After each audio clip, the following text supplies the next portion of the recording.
WhatsApp guys, कैसे हैं आप सभी लोग। उम्मीद करता हूँ आप सभी लोग बहुत अच्छे से होंगे।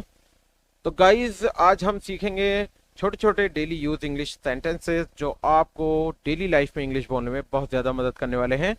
तो ज़रूर वीडियो को पूरा देखिएगा। और अगर आप मेरे चैनल पर नए हैं और पहली बार विजिट कर रहे हैं तो प्लीज़ मेरे चैनल को सब्सक्राइब कर लीजिएगा और साथ ही साथ बेल आइकन को भी क्लिक कर लीजिएगा ताकि मेरी आने वाली वीडियोस की नोटिफिकेशन आपको मिल सके।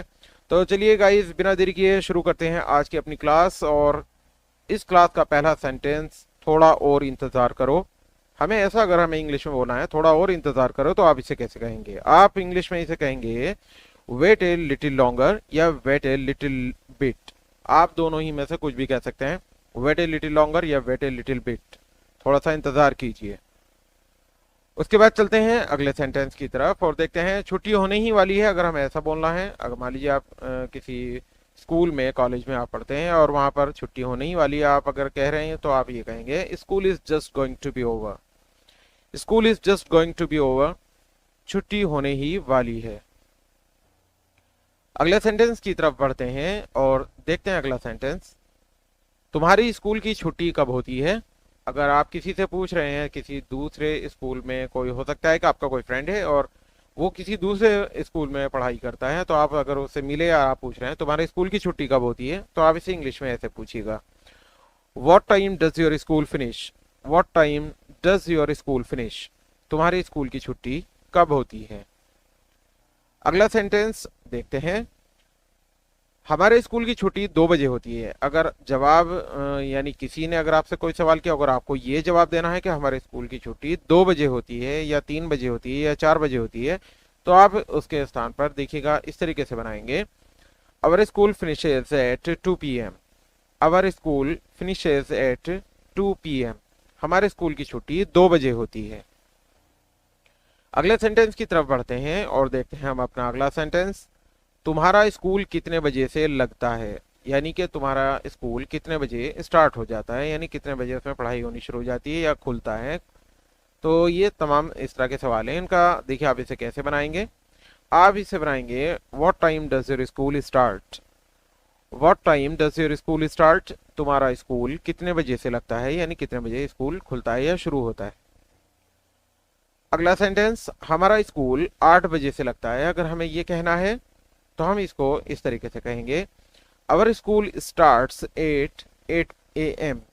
अवर स्कूल स्टार्ट्स एट 8 AM। हमारा स्कूल सुबह 8 बजे से लगता है। अगला सेंटेंस, वह कहीं घूमने गया होगा। अगर आपसे कोई पूछ रहा है वह कहाँ है, आपने कहा कि वो यहाँ नहीं है, वह कहीं घूमने गया होगा, तो आप इसे इंग्लिश में ऐसे कहेंगे, he must have gone for a walk somewhere. He must have gone for a walk somewhere. वे कहीं घूमने गया होगा। अगला सेंटेंस, भाई मेरे लिए वहां से एक प्लेट ला दो। अब मान लीजिए आप किसी फंक्शन में हैं और आपका दोस्त है या कोई भाई है छोटा, तो आपने कहा भाई मेरे लिए वहां से एक प्लेट ला दो। सामने टेबल पे कहीं 2 प्लेट्स रखी हैं, आपने कहा कि मेरे लिए वहां से एक प्लेट ला दो, तो आप इसे ऐसे कहेंगे, brother get me a plate from there. Brother get me a plate from there. भाई मेरे लिए वहां से एक प्लेट ला दो। अगला सेंटेंस, उससे कहना कि मेरे भाई की तबीयत खराब है। अगर मान लीजिए कोई, किसी ने किसी व्यक्ति को कहीं भेजा कि जरा उससे उसे बुला के ले आना। आपने वहां जाकर नॉक किया। नॉक करने के बाद उसने कहा, घर का कोई भी मेंबर है, उसने कहा कि उससे कहना कि मेरे भाई की तबीयत खराब है। तो इस वाक्य को इंग्लिश में कैसे कहेंगे। हम कहेंगे, tell him that my brother is unwell. Tell him that my brother is unwell. उससे कहना कि मेरे भाई की तबीयत खराब है। अगला सेंटेंस देखते हैं, भाई मेरा इतना काम कर देना प्लीज। अगर आप किसी से कोई काम के लिए रिक्वेस्ट कर रहे हैं तो आप इस तरीके से जो सेंटेंस कहते हैं, भाई मेरा इतना काम कर देना प्लीज, तो आप इसे कैसे कहेंगे। आप कहेंगे, brother just do me this favour please. Brother just do me this favour please. भाई मेरा इतना काम कर देना प्लीज। अगला सेंटेंस देखते हैं, मैं तेरा यह एहसान कभी नहीं भूलूंगा, या मैं आपका यह एहसान कभी नहीं भूलूंगा, या मैं तुम्हारा यह एहसान कभी नहीं भूलूंगा। तो इसको तीनों ही शब्दों में अगर आप इसको मतलब बनाते हैं सेंटेंस को, तो आप इसे ऐसे बनाएंगे, I will never forget your kindness.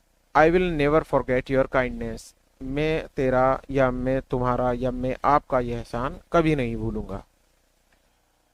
अगले सेंटेंस को देखते हैं। जब उसको ही फिक्र नहीं है तो मैं क्या करूं। मान लीजिए कोई काम होना था, और जिसको ये काम करना था वो इसके प्रति केयरलेस है। वो ये कहता है कि मतलब ये काम उसका करना है, तो आप कहीं ना कहीं जवाब देते हैं जब उसको ही फिक्र नहीं तो मैं क्या करूं।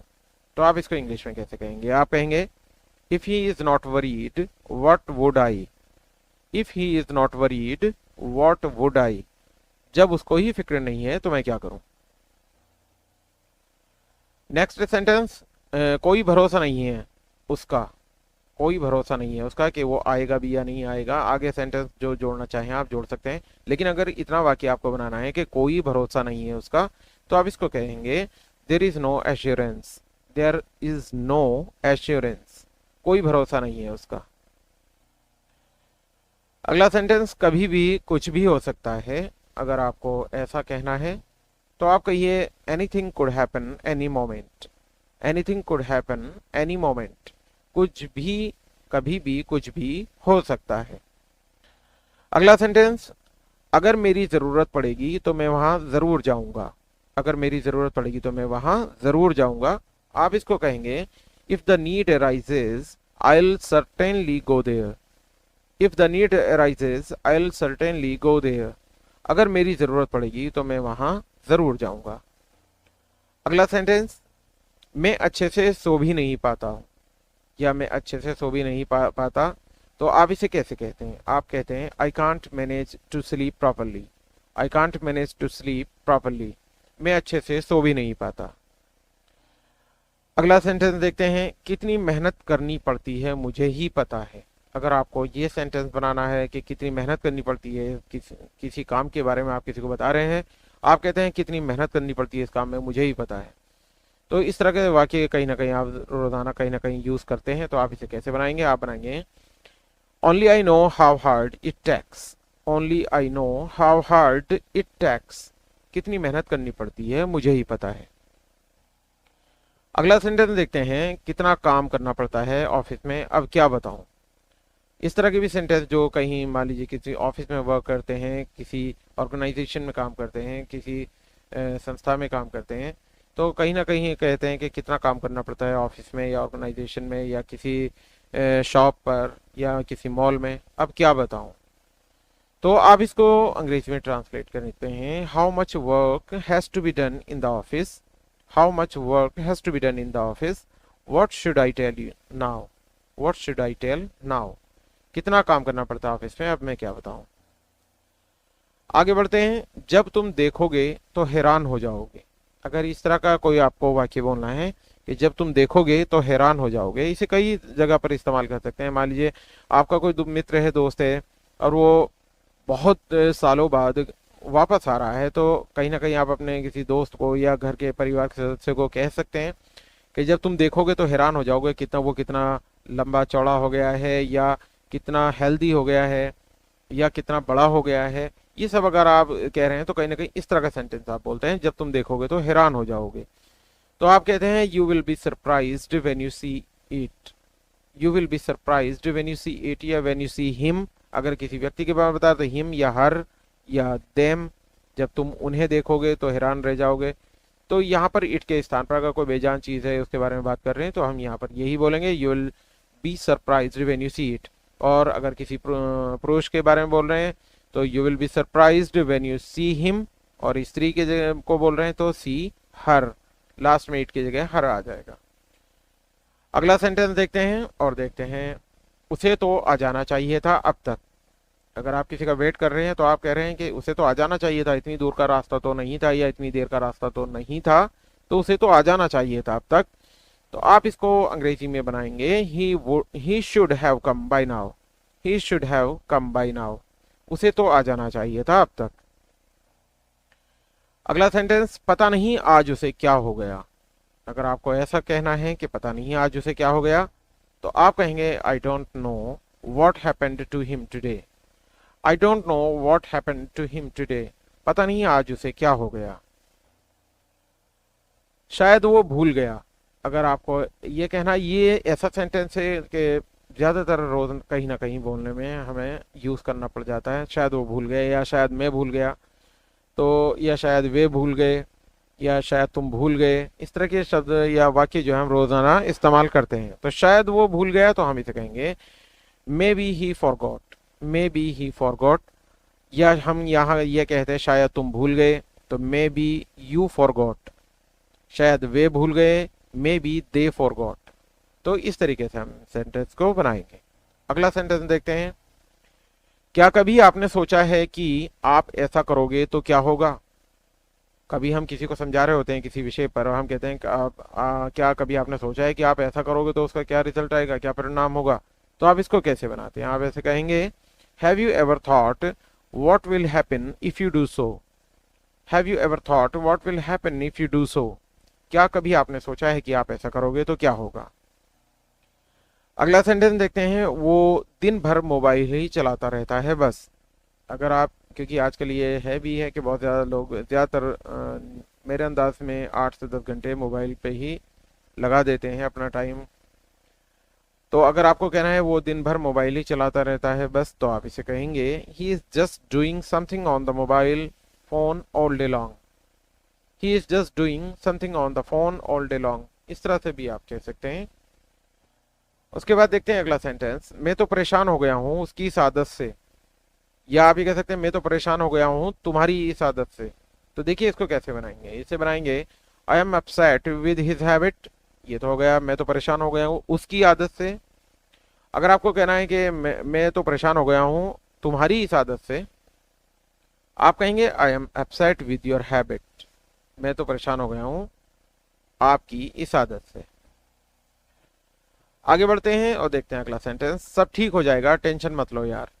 अगर आप किसी को इस तरह से बता रहे हैं कि सब ठीक हो जाएगा टेंशन मत लो यार, तो आप इसे कहेंगे everything will be fine don't worry. Everything will be fine don't worry. सब ठीक हो जाएगा यार टेंशन मत लो।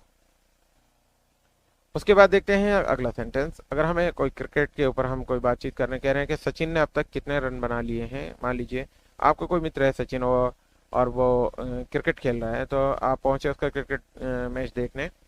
आपने पूछा सचिन ने अब तक कितने रन बना लिए हैं, तो आप इसे कहेंगे how many runs has Sachin scored so far. How many runs has Sachin scored so far. Sachin ने अब तक कितने रन बना लिए हैं। देखिए यह रन बनाने के लिए जो वर्ब है वो स्कोर यूज की जाती है, ना कि मैक। कभी आप मैक यूज करें तो ये गलत हो जाएगा।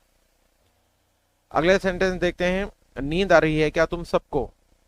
अगर मान लीजिए कि आपके कुछ दोस्त हैं या आपके घर पे सब बैठे हैं टीवी देख रहे हैं, सब जो हैं, ऐसा लगता है कि अब इन सबको नींद आ रही, तो आपने पूछा नींद आ रही है क्या तुम सबको? तो आप इसे पूछेंगे are you all sleepy. Are you all sleepy. क्या तुम सबको नींद आ रही है? अगला सेंटेंस। तुमसे बड़ा है वो तमीज से बात किया कर उससे समझे। तुमसे बड़ा है वो तमीज से बात किया कर उससे समझे। अगर आप किसी को कह रहे हैं किसी अपने, हो सकता है आपसे छोटा कोई है, आपसे कह रहे हैं तुमसे बड़ा है वो तमीज से बात किया कर उससे समझे, तो आप इसे कहेंगे he is older than you okay treat him with respect. He is older than you okay treat him with respect. वो तुमसे बड़ा है तमीज से बात क्या करो उससे। अगला सेंटेंस देखते हैं दोस्तों। घंटी बजने ही वाली है। अगर आपको ऐसा कहना है घंटी बजने ही वाली है, तो आप इसे कैसे कहेंगे? आप कहेंगे the bell is about to ring. The bell is about to ring. घंटी बजने ही वाली है। तो दोस्तों ये थे आज के हमारे कुछ useful daily using English sentences. I hope ये वीडियो आपको यूजफुल लगी होगी। और गाइस आप और भी इस तरह की वीडियो देखना चाहते हैं तो ज़रूर चैनल को सब्सक्राइब कर लीजिएगा और साथ ही साथ बेल आइकन को भी क्लिक कर लीजिएगा ताकि आप मेरी आने वाली वीडियोस को मिस ना कर सकें। तो गाइस मिलता हूं आपको अगली वीडियो में, तब तक के लिए बाय बाय।